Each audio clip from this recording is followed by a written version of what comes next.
I would also like to extend a warm welcome to all of you who chose to be here and prioritize this over the football game. It's really wonderful to see both familiar faces and new faces in the audience.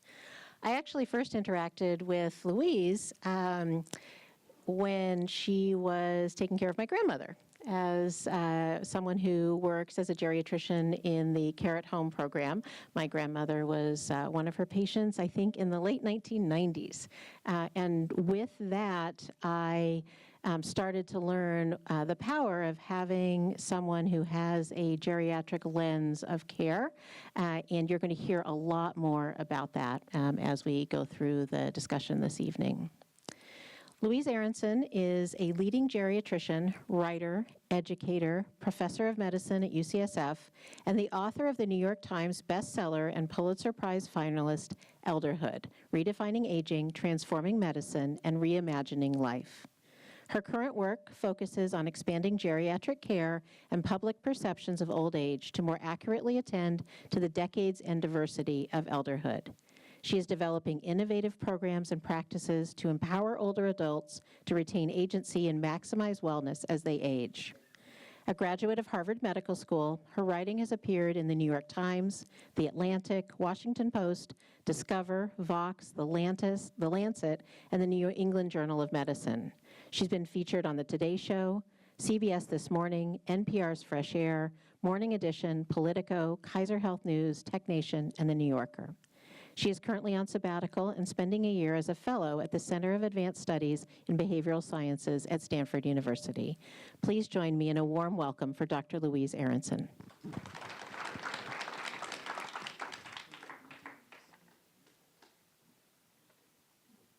I want to talk a little bit more about what is a geriatrician. And in your book, you talk about a survey that was done where people were asked, what is a geriatrician?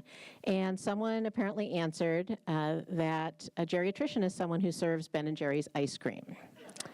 So I know that this is a much more educated audience, but could you help us understand what exactly a geriatrician is? How is a geriatrician different from a primary care physician or an internist or a family physician?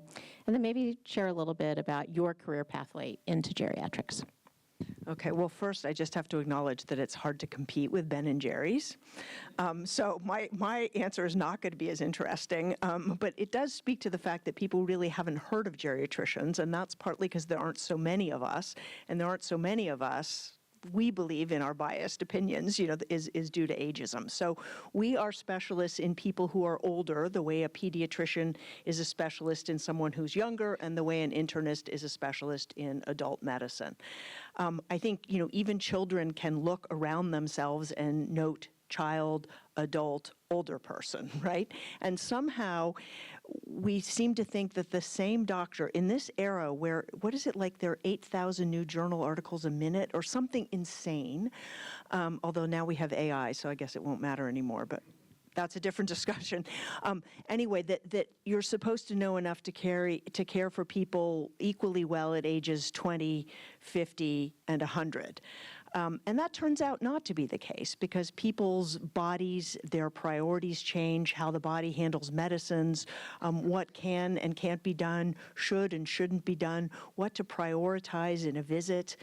So an internist, for example, might be adjusting your blood pressure medicines and scheduling your colonoscopy, and the geriatrician might ask you what's bothering you most. And it might be that you're having some trouble with incontinence, and it's meaning you're not going out, and that means you're walking less, and so you're becoming more frail, and also you're not enjoying your life. So yeah, your blood pressure might need some adjusting, and we can do that too, but we're going to think first about what do you need to have a meaningful life, and that may start with your continence or getting you some strength training so that you don't have to be afraid of falling. So we really think about the person and how they can best do what they need to do, which ideally is making the body work better, and sometimes is finding ways of changing the environment, physical or social, so that the person can still do what they want to be doing, just maybe a little differently than they used to. And you asked how I came to be a geriatrician, and it was that I was an internist. And what I found was that I and my colleagues were not taking as good care of older patients as we were taking of younger patients. And we were making mistakes. And it turned out there was a subspecialty where people actually could spend more years learning how to take better care of older people, and that it didn't have enough people in it, so it seemed like I could both do a service to my patients and also become something that was much needed in the world. Great, thank you.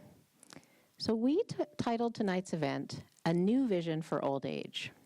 After writing your book, studying elderhood, and treating older adults as a physician, how would you summarize your vision for older adults? That is, if we were starting fresh, discarding biases and norms, how do you wish we viewed and experienced elderhood? Well, I guess I'd say that there are these three main life stages: childhood, adulthood, and elderhood. And I would bring the same sort of creativity and innovation to all three stages.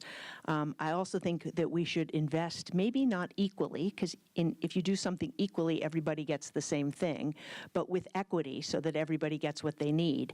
I mean, currently it's a very adultist nation, so kids also are, hungry an obscene proportion of the time, do not have access to services. We really center on the adult, when in fact, there is childhood and there is elderhood. The prejudices for elderhood are greater, but some of the economic biases are pretty bad for children as well. So, from medicine to all of society, when we're building a park, when we're building a restaurant, when we're doing anything, how do we make this accessible to everyone, unless it's, a playground for people under age 7, or something, then it's okay to focus just on children.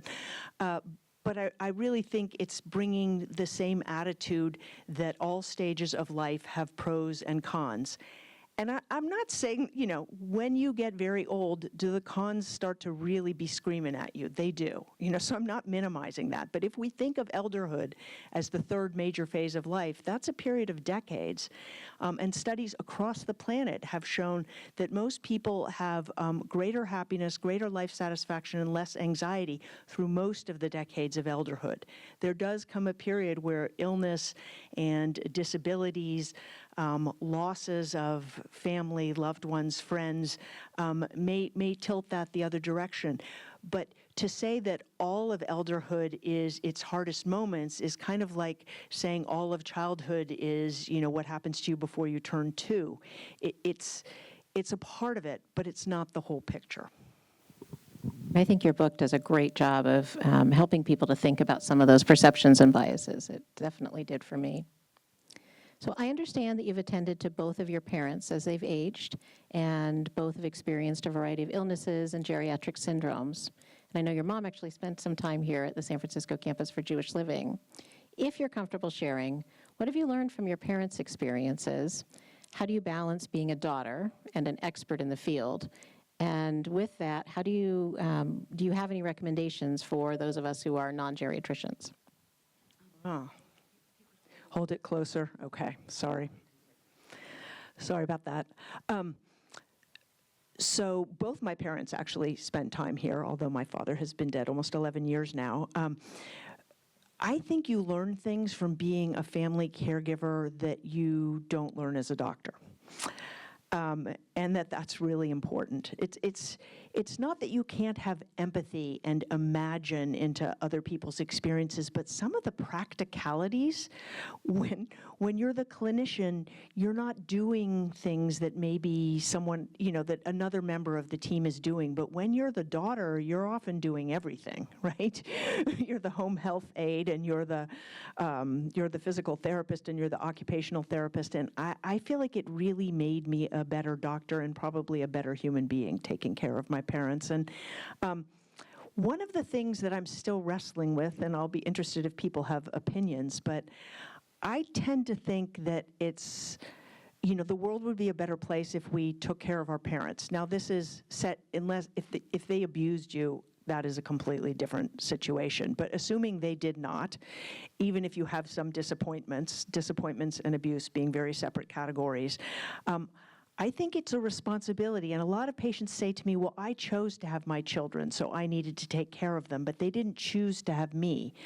But I feel like if we are generations and we choose to go on as human beings, then we all will have these periods of time where we need help, and doesn't it make sense to offer it when you can?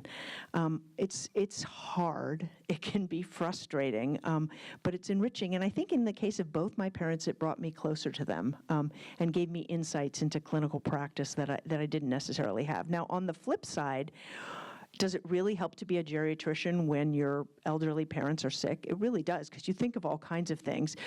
It's really important to try not to be obnoxious, though. So, so I make a real effort, like unless something's going wrong or I think they're doing something just horrible, you try to just be the daughter. But I can also help and do other things with my parents that maybe other people wouldn't think of. And then sometimes the experience can help educate people who aren't geriatricians in how to get better care of people in addition to my parents, hopefully. Great, thank you. You alluded to this a little bit before, but part of what makes old age hard is that we fight it, rather than embracing it as one stage in this universal trajectory that you mentioned already. You acknowledge that, like childhood and adulthood, elderhood has challenges and opportunities. And I'm wondering if you could share with us some of those upsides and how, as a society, we can do a better job of embracing some of the opportunities of elderhood as opposed to sort of just thinking about the downsides.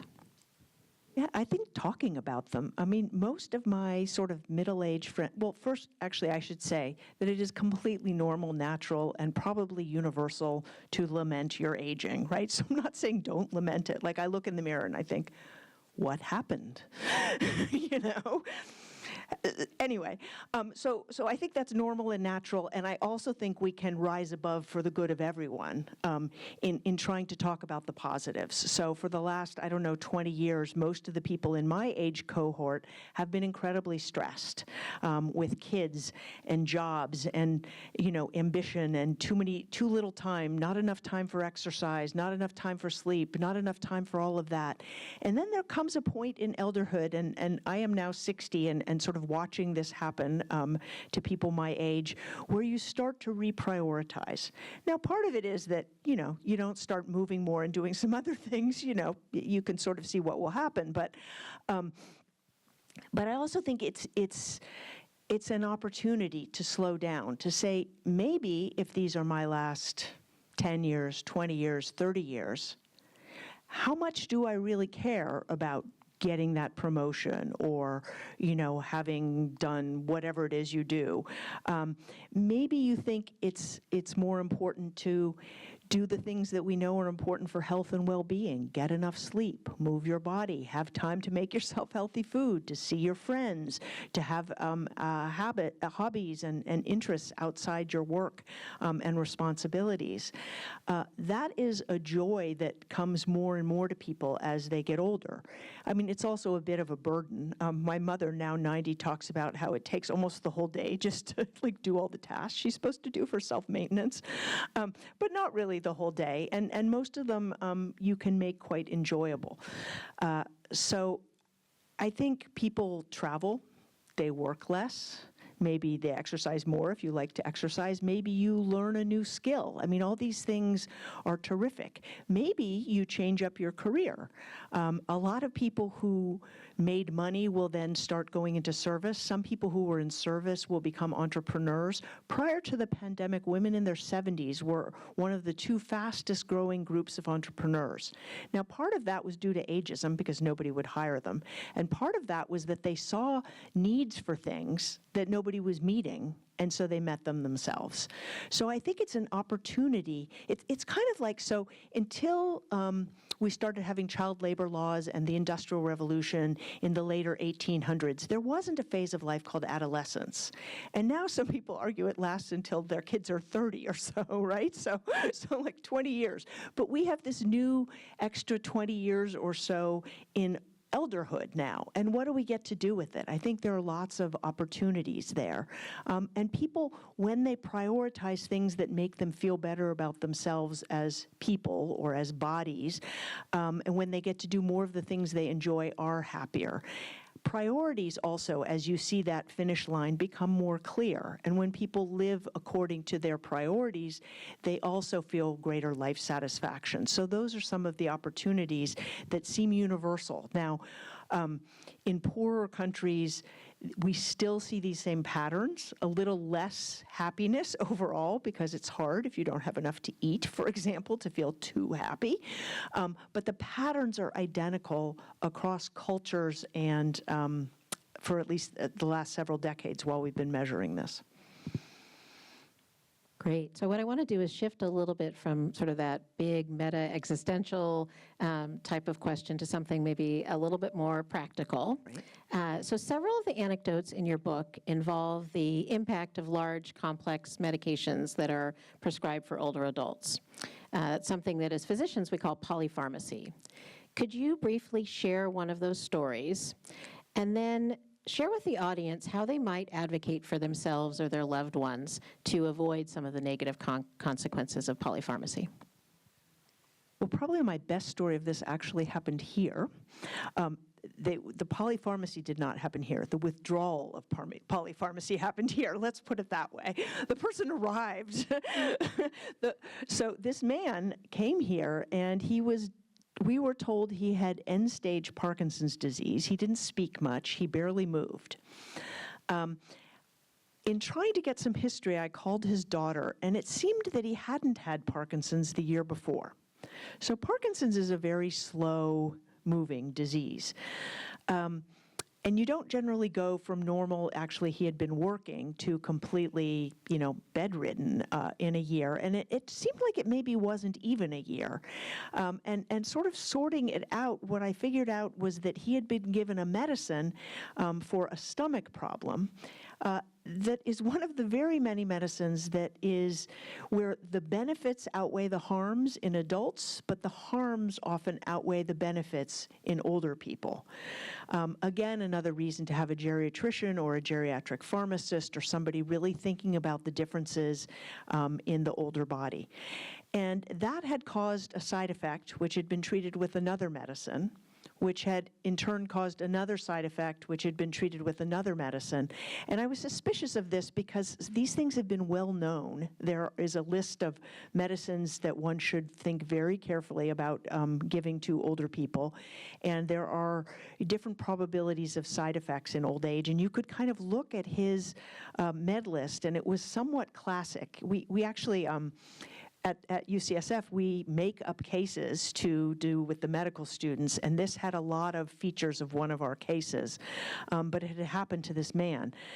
So we actually just started peeling back all the medicines, and I think after, some we didn't want him to withdraw, but within a couple weeks he was off them. He started talking, he started sitting up, we got him physical therapy, he started walking, he moved out of the building. He was in the K building, I believe. Oh, they all have new names. Okay, he was in a middle building, which has been renamed since my days here, but in a sort of unit for people who really need a lot of assistance. And he basically moved to what was then the assisted living wing. He got himself a girlfriend. He was elected to the residence council. He was fantastic.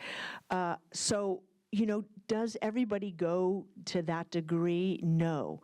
But really frequently, almost whenever a geriatrician sees a new patient, we can think of at least one medicine that might be doing more harm than good. It isn't always, but we can usually think about whether this is the right combination of things for this particular person at their particular stage of life. So how might you do this as a relative of someone? I think ask questions. Sometimes, often, almost always, right? If you're seeing a primary care doctor, they don't have all that much time. If you can send a note, where that can be looked at separately. If you can ask if the practice has a pharmacist who could look at drug interactions, that's a good idea. I know I have friends who have taken to Googling, if you know, just for each one for side effects. The problem with that is that if you look up any medicine, the side effects are kind of scary, right? I mean, it might lead us never to take anything, which probably isn't the right approach either. So really thinking about if there are particularly concerning things going on with yourself or with an older person you love, and then maybe looking to see if any of the drugs on their list might cause that. And then just really asking questions and trying getting people to think about it. Time can also be helpful. Like with this man, he was doing well. They added a medicine. He started looking like he had Parkinson's. They added the Parkinson's medicine. He started hallucinating. So sometimes the time frame can make a difference. The last thing I want to mention is sometimes the culprit is something somebody's been on for years. And in that case, the medicine didn't change, but the person did. And we all know that happens with time.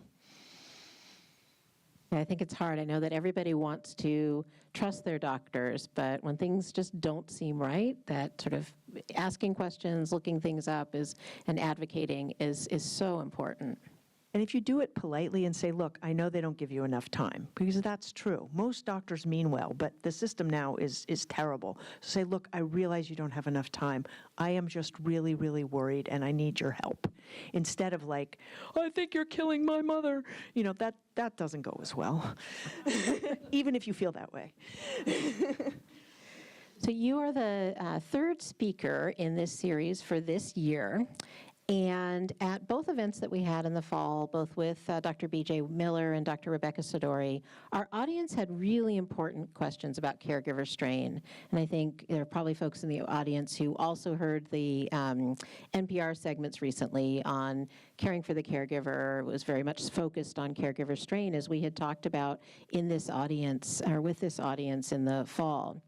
So if, as you suggest, we are to look at elderhood differently, how might that shift in perspective actually affect caregivers? And then what can institutions like ours do to better support caregivers?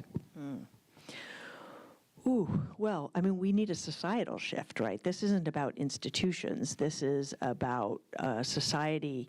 You know, most caregiving has been done as free labor, mostly by women. Now up to 40% of caregivers, depending on who you're talking about, can be men. So men are doing better. And hopefully this will lead us to policies that enable men, women, all people to have paid leave to provide care, to have the time we all need, because it behooves everyone. But that doesn't help us right now, right? All that is to say is, vote in terms of caregiving. Let people know that caregiving matters. We saw in pandemic, and again, it was more women than men who had to quit their jobs to teach children, to take care of older parents. And then there are all those people who couldn't afford to quit their jobs, and what happened to their children and their parents. So what can you do as a caregiver yourself? I think I sort of talked about this a little bit earlier, in that if it's an expected part of life, and if in a situation that has not included a frank abuse, there can be an expectation of care, then we can all plan earlier who's going to do what. Not everybody will feel comfortable doing each part of things, but we almost always hear stories of, there's one child who's doing everything. Ideally, in families, we would talk about this before there's a crisis and really think about what people can practically do so more people are helping. I also think if it's normalized, if it's not something to be ashamed of, then you can ask your friends for help, or ask your children for help, or your grandchildren for help, or strangers for help. One of the things that we see that really helps caregivers most is having a place to vent. Now here, you could create caregiver groups, but it doesn't have the privacy or the anonymity of other groups.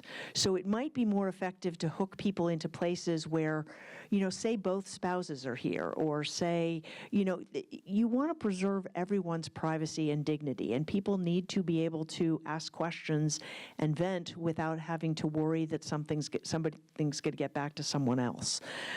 So I think those outlets, giving people respite, breaks from things, but that requires having someone they trust with a person they love very much. So maybe there are certain people who work with, say if we're talking about residents with dementia, maybe there are certain caregivers who are particularly good with certain people, so that trust develops in all directions. I think often with dementia, one of the hardest things to learn is that the same good strategy may work really well on Tuesday and be a complete disaster Thursday. Anybody who's done this knows, right? But that works so well, it's not working today. So making sure people have a whole host of strategies and that one person isn't left responsible for using all those strategies, so that the aides providing the care, the nurses providing the care, the family members and friends all get similar training and know how to hand off when they're feeling they just can't cope anymore, and also know how to try something different, because that really makes a difference. Knowing how to communicate with someone with dementia, knowing how to provide care with someone who is cognitively intact but needs physical help in ways that preserve dignity, and let the person help. I mean, I think another thing that goes wrong is wanting to do it because maybe you can do it better or faster. And so for us as caregivers to take a deep breath and just say, like, hey, it's going to happen when it's going to happen. Does it really matter if the pants are on in 2 minutes or 10 minutes? It really doesn't matter. Occasionally it does, but usually not. So really getting down to practical. So communication, support, breaks, and skill learning. Because one of the hardest things about caregiving, and this has been proven time and time again, is that people are left to do it with no training in some of the things, some of the key aspects of it. I really like what you first said about just normalizing things, and being proactive, and then having this sort of menu of strategies. I think makes so much sense. Well, because really all of us will be caregivers unless, the vast majority of people will be caregivers. And it might be that some people who traditionally haven't been should be also. So let's train us all. Totally agree. So I have a couple of questions just about the writing of your book. You title each chapter after a developmental stage, and I'm just wondering, sort of as you were writing the book, sort of what your thinking was about that. Well, so I looked at all these doctor books, and I kind of mapped them out. This is one of the things a writer does when you're like pretending you're writing, but you're not writing, and you don't know if you're procrastinating or if this is actually helpful. But so I looked at all the doctor books, and they all had sort of between 9 and 13 chapters, and each chapter was about 25 to 37 pages. And so I started to write that book, and I was about 3/4 of the way through, and I was so bored. And I thought, well, if I'm bored, like, who's going to read it? So I sent it to my agent and editor, and they were like, great, keep going, but I really didn't like it. And I think I didn't like it because elderhood is complex. Being a human being is complex, right? And so to have this sort of straight line through topics didn't seem to do it justice. Whereas to mix the history and the medicine and the stories together felt more true to real life. So then I needed like an arc, like a way to guide myself and everyone else through the book. And it occurred to me that maybe the best way of doing that was because I had been through a huge host of attitudes about aging. So although those developmental steps are the ones we all go through, sort of, I don't know, I think I started with infant, toddler, child, for childhood, et cetera, and went through, what I really meant was my attitude towards an appreciation of old age. When I was younger, I didn't really think about it. People who were 50 were old, right? I mean, you start at a certain place. And as I got older and then as I got more experience, it changed. And I wanted to do that as a way of welcoming everyone into the book, because I think we all go through different phases of attitudes about aging, and they're all okay. But a good goal for all of us, and this is something I still work on all the time, is to keep reframing and not letting the internalized ageism that is such a part of our culture tell us, make old age a self-fulfilling prophecy of doom, because it absolutely doesn't have to be. So the arc is supposed to be our arc through not knowing much to learning and learning more, and then having certain adultist attitudes like, you old person, me here to help, and then realizing like that's actually not so helpful usually, and appreciating people's full humanity as they move through the stages of elderhood, and then getting there ourselves. My other question about the writing is just how do you balance being a physician and a writer? That's not necessarily an easy combination. No, so writers will say you have to read every day and you have to write every day, but if you're a doctor writer, there's no possible way that you can do any of that. Like that's just, I tend to go in phases. Generally, for me, it entails getting up really early and writing before I become a doctor, because I feel very strongly that when I'm a doctor, I'm a doctor. I'm only a doctor. I'm not thinking like, well, okay, every now and then somebody says something and I think, oh, please let me remember that later. But since I never do, now I know to not even think that. Yeah, I mean, they have to be separate.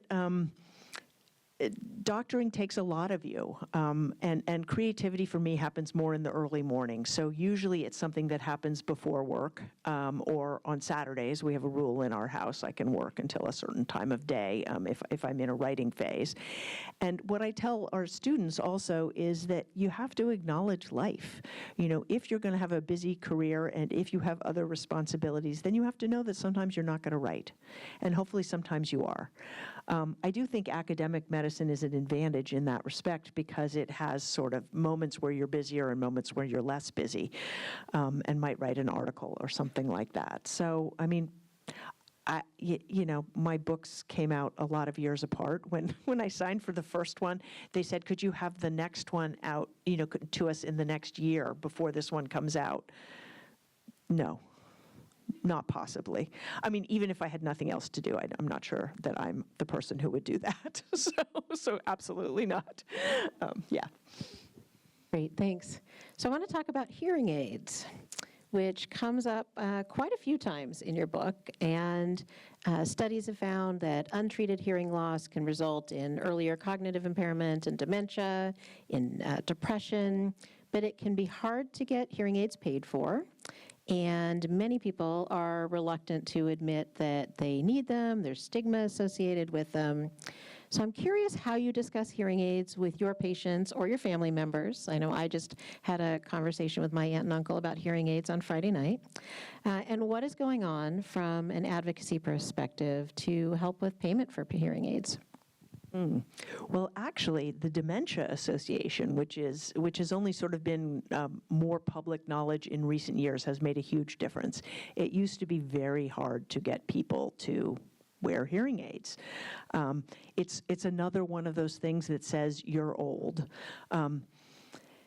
Not to be unkind, but when you're not hearing, that also says you might be old. It's kind of, it's a mixed bag. I think one of the big problems with hearing loss is that hearing aids are not like glasses. I take these off, I really can't see a thing. I put them on, I see quite well. Hearing aids don't work like that. And so people will speak to their friends who have hearing aids, and some will say, I don't know how much it's helping. What has helped more than anything, like hands down, is this association with dementia. Now, is it proven that hearing loss causes dementia? No. There are associations both anatomically for the region of hearing loss versus some regions of cognitive loss, and between people with hearing loss maybe progressing to cognitive decline more quickly. Interestingly enough, people with hearing loss also tend to have physical decline and mental health declines. Now, that's probably because if you can't hear, you have less strong social relationships, and maybe you're not inclined to go to a restaurant because you really can't hear a thing, and that can lead to depression and less going out and less moving around. So it has lots of negative consequences, but in telling people, look, there's this association, And if cognitive loss is one of the things you fear, I strongly recommend you get a hearing aid. We don't know for sure that it helps, but we know the absence of it hurts. That has really led people to get them. There are now over-the-counter hearing aids. That has made things more accessible. But it is a big problem, and this is another inequity, that at the same loss of hearing, a child will have hearing aids paid for, but an older adult will not. So another place to think about your votes and your lobbying. Let's see, what was the other question? Let's see, how do we convince people to do this?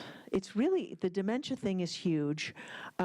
If people can't afford them, thinking about layaway plans, because it really is something that will help with brain and body and overall well-being. So it's a good investment if you're in that in-between category.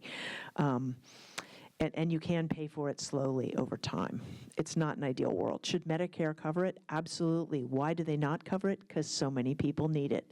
Think about it next time you vote. Absolutely. No, thank you. And just, we'll just circle all the way back to my grandmother. This played out in spades with her, not being able to hear. I also find with my mother, I have to mention that they work better when she's wearing them. Yeah. Yes.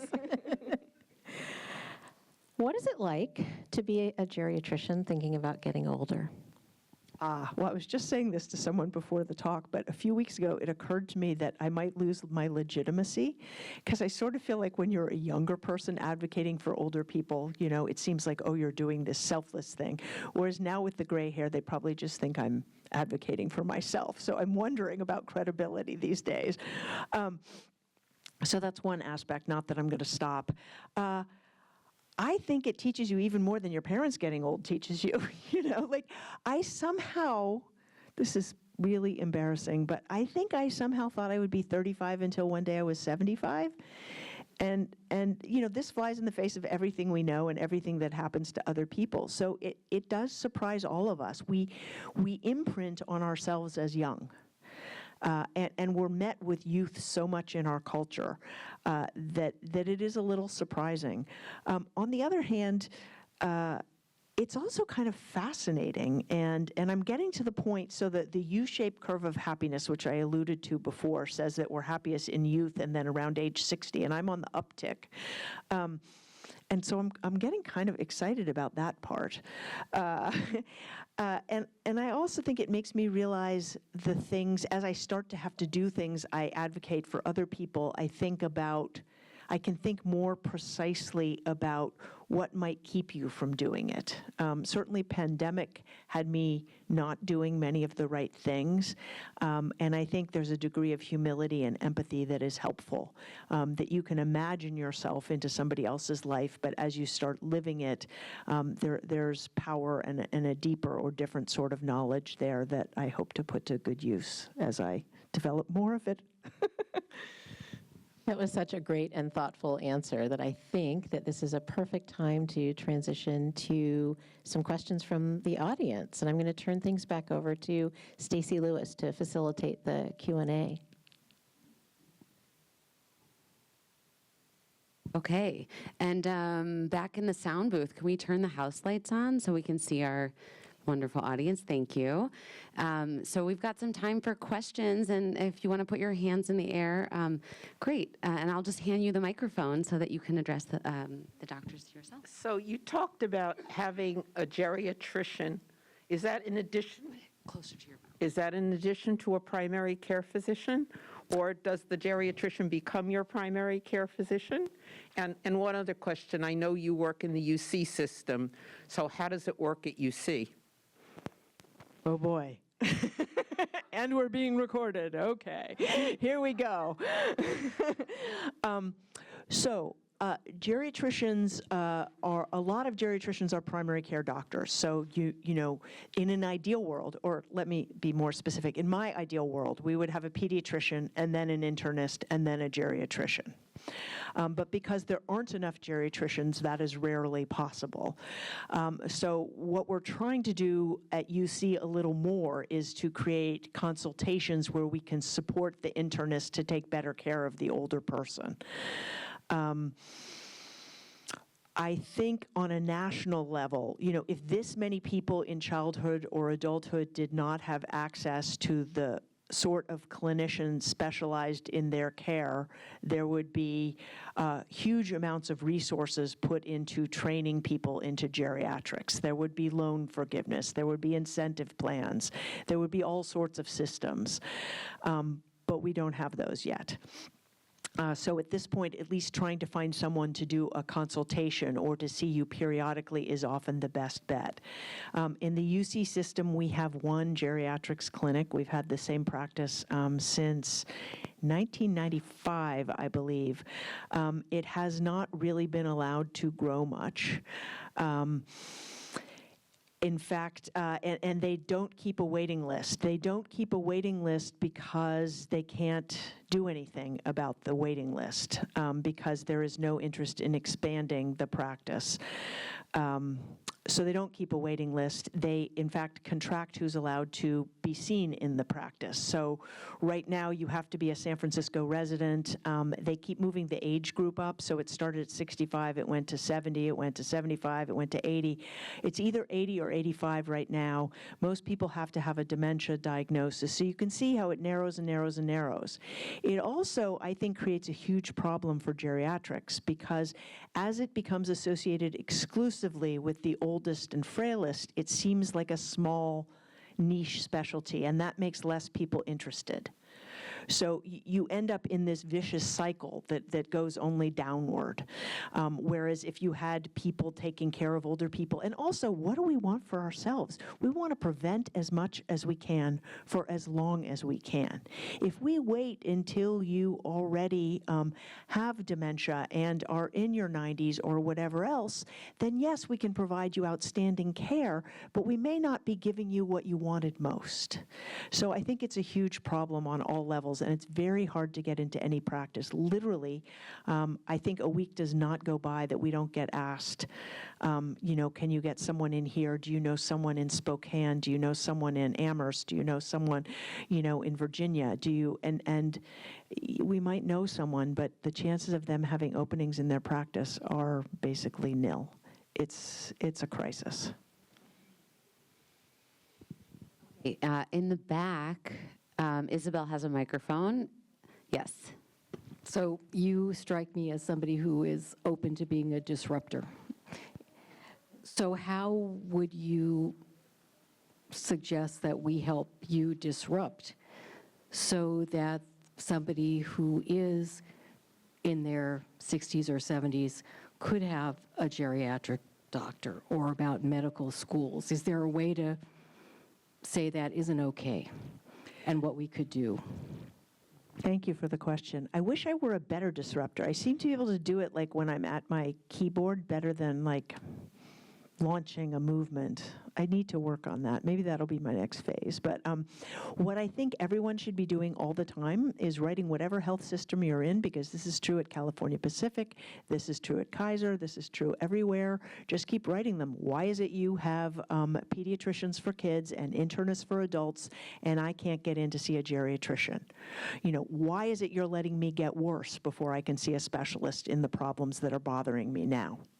Like, I have been at your health center for how many years, and I'm not getting the care I need. What are you doing about this?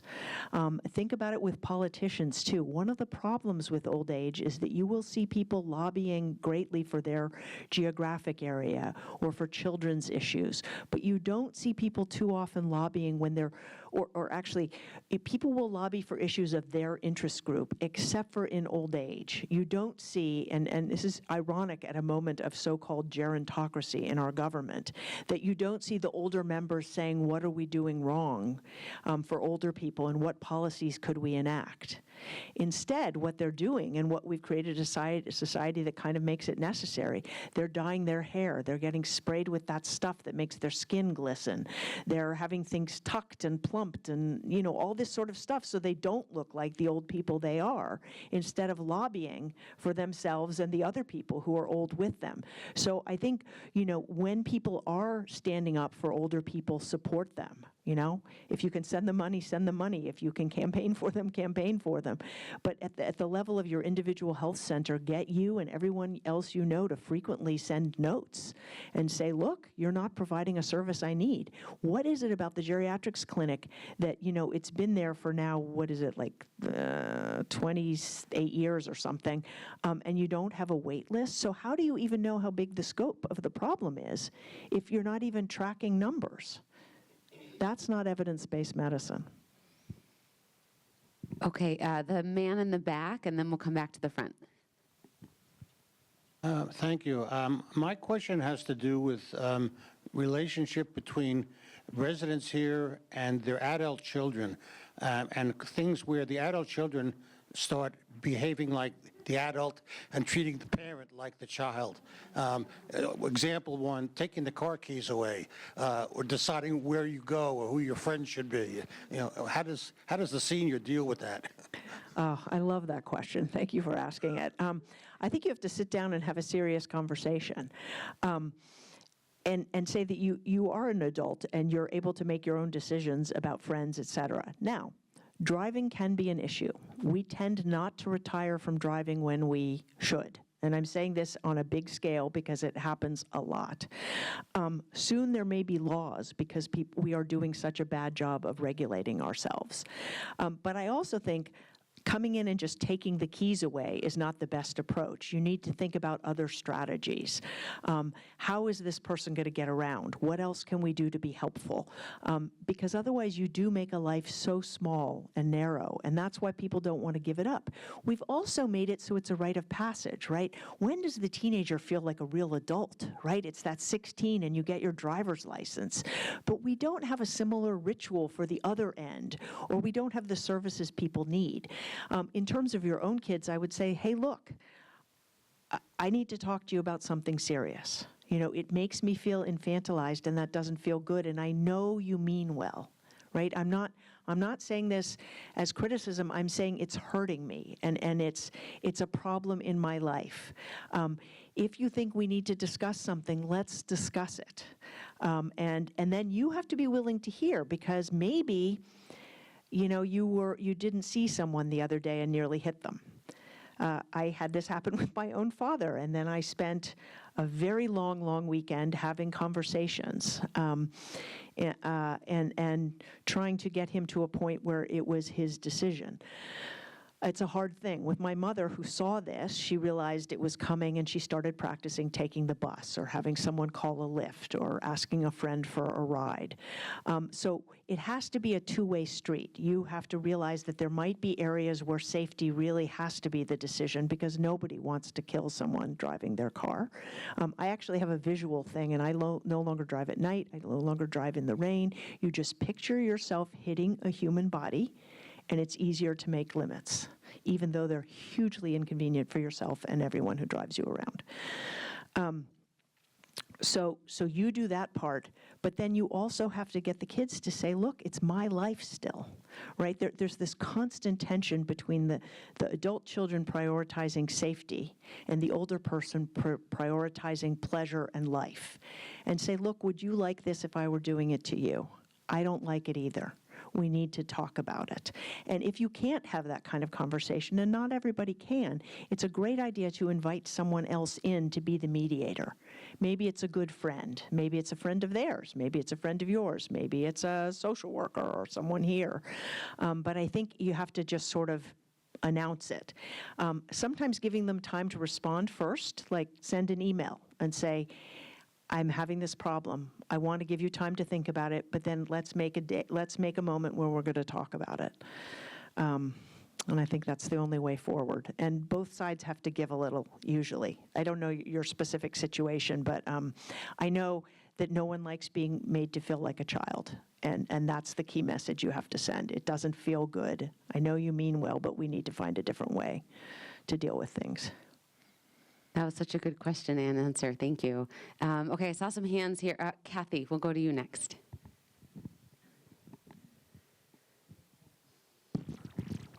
I'm curious about your vision of elderhood institutionally, what would it look like specifically in terms of legislative policies that you would recommend across the board? Let me give you an example of what I was thinking of. I was thinking about parks and recreation in San Francisco. There are parks for kids under 2. There are children's parks, and then there's exercise equipment for adults. But what would it look like if you would address exercise needs? Similarly, in architecture, what would be user-friendly? Like the doors here are impossible. They're fire doors, but we can't move them. You know, across the institutions, what would it look like, for example, in movies? I mean, there's increasingly films that focus on older people, but that's recent. So what, do you make legislative recommendations in your book or in your work? I talk somewhat about that. I do talk about what I call silver architecture, which is designing with older adults in mind. Silver may not be ideal, but you know, green already had green, and so anyway, sorry if you hate it. It does get the message across. And silver is a precious metal, so. So yeah, really thinking about that when you make things. I actually have a talk I give fairly often which shows the playground. I mean, you basically gave a version of my talk. There are some wealthy suburbs that are now putting in areas where older adults have specific equipment too, right? So things where you can safely work on balance, where things move, but there are things to hold on to on either side. That same stuff they now put on playgrounds for kids so the kids don't break bones when they fall. Those work as we get older, too, to prevent fractures, right? And, you know, the kid, you put a cast on it, and, you know, and the kid is better in like, a month. It's way different. So there are, you know, you could have, well, pickleball actually started with older people thinking, oh, we don't have to run as far, and now everybody's doing it. But there are such things as parks like that. So in an ideal world, legislation would say, just as we have, you know, disability access or, you know, access for kids and adults, you would also have an area with things that would specifically enable older people to play, to have fun, to work on fitness, and similarly with buildings. I mean, fire doors are a huge problem. I actually just I took my mother to a clinic at UCSF a couple weeks ago and wrote an op-ed about this because the bathroom door. This was specifically a clinic for diseases that only older people have, and there were lots of people with assistive devices, and you couldn't even open the bathroom door. I mean, you know, I could just see her being crushed. Anyway, so somehow the fire people have to speak to the age people, and if you're going to have a door like that, it has to be very easy to open with one of those things you can hit with your elbow or your hand. I mean, you shouldn't otherwise be able to have a fire door. Especially in a facility where everybody's old. So yes, I think we need policies. This is just the architecture part of it, but in every situation, if you're thinking about populations, think about the whole population. We are seeing more of this because boomers are, you know, we had the great and silent generations. Who were great and very silent, and the boomers are anything but, right? So the 60s happened because they made noise, and now they're making noise again. So things will change, but the more noise people can make, the better. Another area we have to think about, though, is retirement, right? Because that's where people are like, on the one hand, we have these healthier years, and working just as hard doesn't seem so attractive as you feel more tired. And on the other hand, having arbitrary ages when people can keep working don't make sense. You know, so I think we really have to think about retirement. Like Social Security was set at 65 when the average age of death was 67. So we might have to think about those policies, and they might require some give and take also. But maybe you don't work 50, 60 hours a week. That would be lovely. I look forward to that. Okay. Yes, Jan. Oh, can we pass the microphone to Jan, please? Thank you. Hi there. I have not done too much reading about the geriatric senior moment, you might say, or development, and I have not read your book.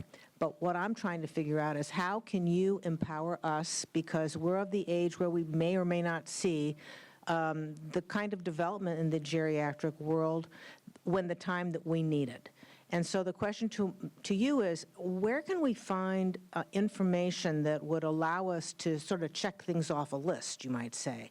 We do it when we're younger, you have the right vaccines, you try to eat right, you try to get the right amount of sleep and all those kinds of things. But I'm just curious, is there some way of learning the things that the geriatric person would ask you to evaluate your health? I mean, looking at it from my side. Do you follow what I'm saying? Yeah, I think so. Sort of resources so you know what you should do next, right? So there are vaccine schedules, and that part the internist gets well. They're like graded on those things, so they do them well. More important are the things like, how do you keep yourself from falling for as long as possible? How do you make sure you're continent? How do you keep your brain healthy? How do you keep it so you can keep doing what you want to be doing as long as possible? There are sort of two different literatures or sets of resources for that. One is kind of from the geriatrics area, and if you look at the Health and Aging Foundation, which is run by the American Geriatric Society, they have some information, but they do tend to focus more on older people. Then there is this whole sort of movement. Some people call it anti-aging. I have trouble saying those words because, like, if you're anti-aging, you basically want to die at, I don't know when, 50? It just doesn't seem attractive. 40? Yeah, I mean, 20? I mean, you develop and then thereafter you're aging. So it just doesn't seem like a good plan. And it's also like usually we're like against racism. We're not like against, anyway, it just seems problematic. But there is sort of a longevity, healthy aging movement. The difficulty there, so just as the geriatric side of it tends to focus too much on the later stages, the difficulty there is that there's a huge market for it, right? Because so many people are in the situation you're in, and because we have made old age so fearsome that people are willing to try anything. So mixed in among, with some very good science is people selling all kinds of snake oil that they say will be helpful. There are people who say they can reverse your dementia. It'll cost you $40,000 a year, and if Medicare covered it, it would have gone broke long since. There's also the other little matter that it actually doesn't work. The person cites studies that were rejected by all peer-reviewed journals and were in pay-to-play journals, and they can't be replicated. So there are people like that who make a lot of money and get a fair amount of publicity. There are some others who have some decent advice. People who will talk about the fundamentals, because the fundamentals are the same at all ages. So it's movement, it's learning new things, it's eating healthy food, like nothing processed, lots of plants, it's getting enough sleep, it's learning how to manage stress. But thinking about exercise in a way as an aging person, right? So a younger person, they do something great, although even for kids now they don't diversify their sports enough and we get earlier injuries.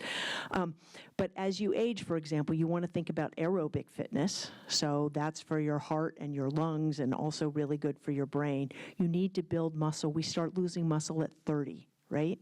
So if you're starting at 50 or 60 or 70, you've lost a lot of muscle, but the good news is you can gain muscle. One of the studies that made me a geriatrician came out in 94, 95 in the New England Journal and took people at the Jewish home actually outside Boston, people in their 80s and 90s, and showed that they could build muscle and that when they built muscle, they could walk better and feel better and function better. And that means we can do it at any age, so it's never too late. So aerobic exercise, strength exercise, you need to do something in particular about balance, although working on strength helps, and you need to work on flexibility because things get firmer. So how can you find that out? Some of the aging resources can be helpful, but a lot, if they're asking for money, don't trust them. I guess I would say. I'm trying to think of other practical resources. I just did read Peter Attia's Outlive, and some of it I don't agree with, but some of the basics on the fundamentals can be helpful. But he doesn't do a great job of different ages or different genders, in my opinion. So there are things out there. I have one more question to all of this is, in looking at the male body and the female body. Are there differences in way they age? Ooh, wow, that's a big one. Well, for falls, for example, the male center of gravity is higher, right? More shoulders, less hips. So when men fall, they're more likely to hit their head or die. Women are more likely to have fractures. So there are some differences in that. As we age, men die younger. And women tend to have greater burdens of disability from arthritis and other things like that. Sometimes men are, and this is not to talk about all men, but there are noted patterns of men not going in with symptoms as early. And so things are sometimes caught later. I had someone for women. Women's bones get thinner sooner because of hormonal reasons in part. There are a variety of differences. So does thinking about that warrant attention? Yes. But then things happen, like people think about the bones of women and they don't think about the bones of older men. And just because it happens a little later doesn't mean when the guy is 75 or 80, you shouldn't start thinking about it. So there are lots of things like that where we focus maybe a little too much on one and not on the other and don't appreciate the differences. Thank you. We have time for 2 more questions. So, yes, you in the purple sweater, I think. I don't know where the microphone went. Oh, me. Oh, thanks. Hi. Yeah, I wonder what your opinion on antidepressants for older people, and if you had any workarounds besides antidepressants. And I'm speaking for myself in my 60s and my mother in her 90s. Okay. That's a great question also. So many good questions. This is a great group. So antidepressants can be very helpful for anxiety, for depression, for a variety of things. At all ages, it can also be helpful to get therapies of different sorts. Cognitive behavioral therapy is particularly helpful. If people have some cognitive impairment, it can be a little bit harder to engage in that. Sometimes using a bit of both. There are, in terms of antidepressants, there are several different categories. People sometimes have bad reactions to 1 or 2 categories and do fine with others. There are ways of guesstimating which one to try in a particular person. That usually has to do with using the side effects to advantage. So for instance, if antidepressant X is somewhat constipated, gives people diarrhea and the person has some constipation, then it could be a twofer. Right? So you think of things like that, or this person isn't sleeping very well. This one makes them go to sleep. So let's try this one first. But we do now. There are some ways of doing blood tests for psychopharmacology blood tests to see whether people will respond more to certain categories of drugs than others. Not all clinicians send those, but they are available, and clinicians can sign up to send them. They're not perfect, but they can be really helpful. We've had patients who've tried lots of antidepressants. We then send that, we try one, and it's wonderful. If you don't want to use them, then again, it's those fundamentals. How do you, in addition to therapy, but how do you get enough sleep, because that's so important for mood?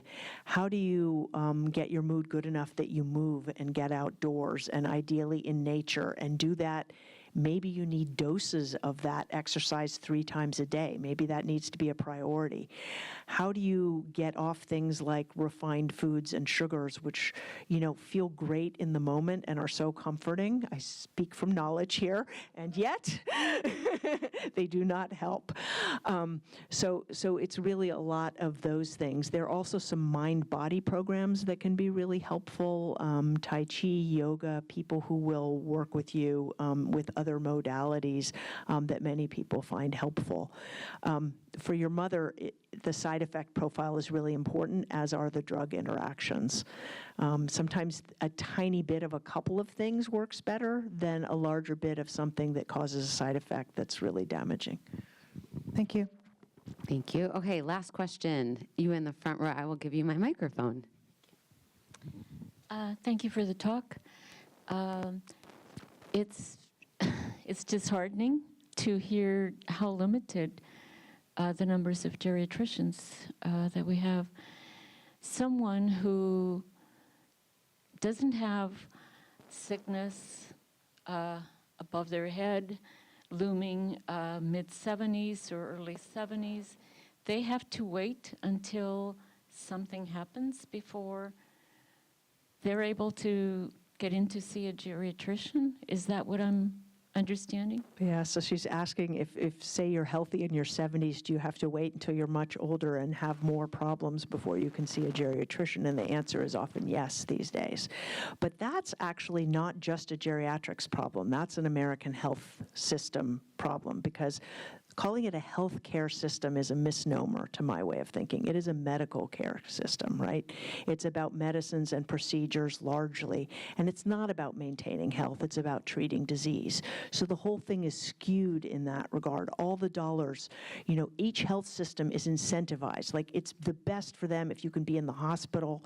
They're now trying to put the outpatient clinics. Meanwhile, nobody in San Francisco can get a doctor, right? But they're saying, let's just have the outpatient clinics be in like Redwood City or somewhere else. So it's the entire healthcare system. So I do think healthcare, we have a lot as a nation to contend with right now, and so it might not be that in the next cycle of elections healthcare is way up there, but it needs to move up there because our system needs to, it is basically falling apart. It's something like 1 in 5 health professionals quit during pandemic, and there was just another report, 1 in 3 are now thinking about quitting, because the fewer there are and the worse the work environment is, the more unhappy people are, the more people leave, which leaves the burden on the people who are left, which grows even greater. So really think about healthcare advocacy. Like, for those of you who want like an encore career or something really meaningful that you can do for yourselves and everyone else, like, get out there, because what we need is a healthcare system. We need a system that actually cares to keep you healthy, and that is not what we have right now.